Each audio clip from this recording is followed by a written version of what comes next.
સુરત શહેરના ડિંડોલી વિસ્તારમાં આવેલ એક ઘટનાએ સમગ્ર દેશમાં ખળભળાટ મચાવ્યો છે. સણિયા કણતે રોડ સ્થિત આત્મીય સંસ્કાર ધામ સ્વામિનારાયણ મંદિરના બાથરૂમમાંથી 2 કોલેજિયન યુવતીઓના મૃતદેહ મળી આવતા હાહાકાર મચી ગયો છે.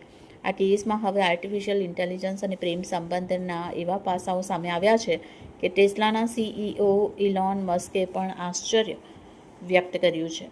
પોલીસ તપાસમાં બહાર આવ્યું કે મૃતક 18 વર્ષીય રોશની શરદ સિરસાઠ અને 20 વર્ષીય જ્યોત્સના ચૌધરી બંને ઉધના સિટીઝન કોલેજમાં અભ્યાસ કરતી હતી. પોલીસની તપાસ દરમિયાન યુવતીઓના મોબાઈલ ફોનમાંથી આત્મહત્યા પાછળના ડિજિટલ પુરાવા મળ્યા છે. તપાસ મુજબ બંને યુવતીઓ પોતપોતાના પ્રેમી સાથે પ્રેમ સંબંધમાં હતી, પરંતુ માત્ર 15 દિવસના અંતરે જ બંનેનું બ્રેકઅપ થયું. આ આઘાત સહન ન કરી શકતા બંને જીવન ટૂંકાવવાનો નિર્ણય કર્યો.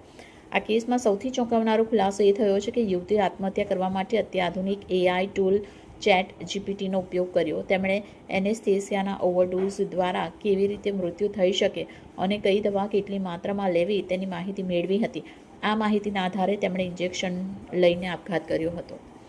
જ્યારે આ ઘટનાની જાણકારી સોશિયલ મીડિયા પર ફેલાઈ ત્યારે તેના માલિક અને ટેક જાયન્ટ ઇલોન મસ્કે પણ આ બાબતે પોતાની પ્રતિક્રિયા આપી હતી. આત્મહત્યા માટે AIના ઉપયોગ અંગેના સમાચાર પર મસ્કે માત્ર એક શબ્દમાં પ્રતિક્રિયા આપી, યાઇક્સ, જેનો અર્થ થાય છે ખૂબ જ ભયાનક અને આઘાતજનક. AIના દુરુપયોગ અંગે મસ્ક અવારનવાર ચેતવણી આપતા રહ્યા છે અને સુરતની આ ઘટનાએ તેની ચિંતાને સાચી ઠેરવી છે.